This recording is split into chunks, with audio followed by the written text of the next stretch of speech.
Assalamualaikum. Today is my topic how to download and install Adobe Premiere Pro. First of all, download Adobe Premiere Pro. Then after that, click on setup file.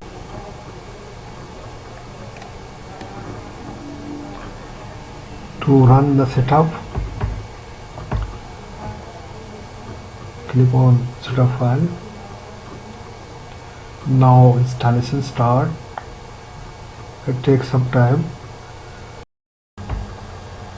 Click on try because it's a trial version. If you have serial key, then click on install. Read instruction carefully, but before going forward, disable your internet connection. First of all, disable your internet connection. After that, click on accept, click on install. Installation continue.